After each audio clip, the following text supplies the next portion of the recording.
11 मई 2025 को इंदौर के राजा रघुवंशी और सोनम की शादी हुई थी। यह शादी अरेंज मैरिज थी जिसमें दोनों के परिवार सहमत थे। 20 मई को राजा और सोनम हनीमून के लिए मेघालय चले जाते हैं। 22 मई को एक स्कूटी किराए पर लेते हैं और मावला ख्यात गांव में पहुंच जाते हैं। वहां पर कुछ ऐसा होता है जिसकी कभी भी कल्पना करना नामुमकिन है। 23 मई को उनकी स्कूटी शिलोंग से सोहरा जाने वाले रास्ते पर एक कैफे के सामने खड़े मिलती है जिसमें राजा और सोनम दोनों गायब मिलते हैं और यह एक मिसिंग केस बन जाता है। पुलिस तलाश शुरू कर देती है। 2 जून को एक गहरी खाई में राजा की लाश मिलती है। उसके शरीर पर गहरे जख्म भी पाए जाते हैं।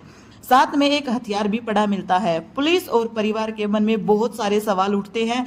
सोनम पर शक होने भी लगता है। इसकी पहली वजह थी सीसीटीवी फुटेज। 22 मई को राजा और सोनम को शिलांग के एक होटल के बाहर बाइक पर जाते देखा गया। इस फुटेज में सोनम अपने फोन पर बात करती हुई दिखाई देती है जिससे पुलिस को शक होता है कि वह किलर्स के साथ लोकेशन शेयर कर रही है। दूसरी वजह होती है राजा के शरीर से सोना गायब होना। इसके परिवार ने बताया है कि लगभग 1 लाख की सोने की चैन, एक डायमंड रिंग और हाथ में एक ब्रेसलेट था। जब लाश मिली तब ये सब ज्वेलरी गायब थी। राजा की मां ने कहा कि सोनम ने ही राजा को यह सब ज्वेलरी पहनने के लिए बोला था।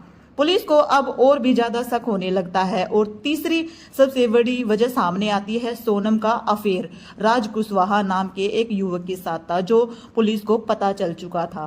कुशवाहा सोनम के ऑफिस में काम करता था।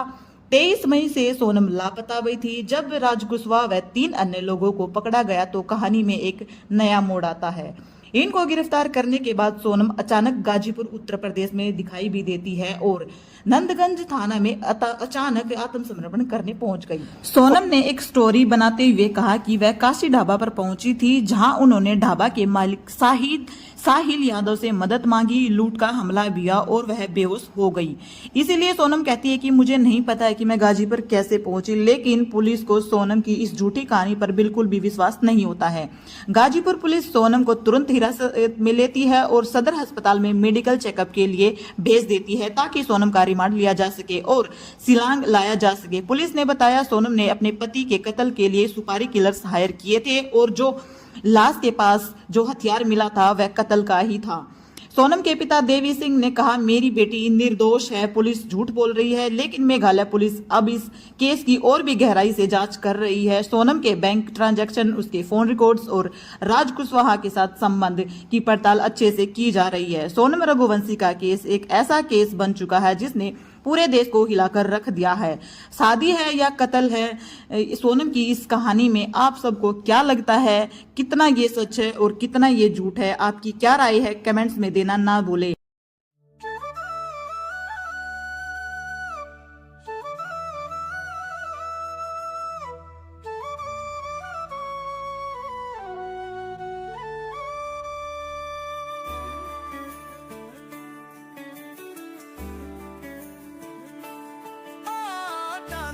की गूंज उठे महाकाल।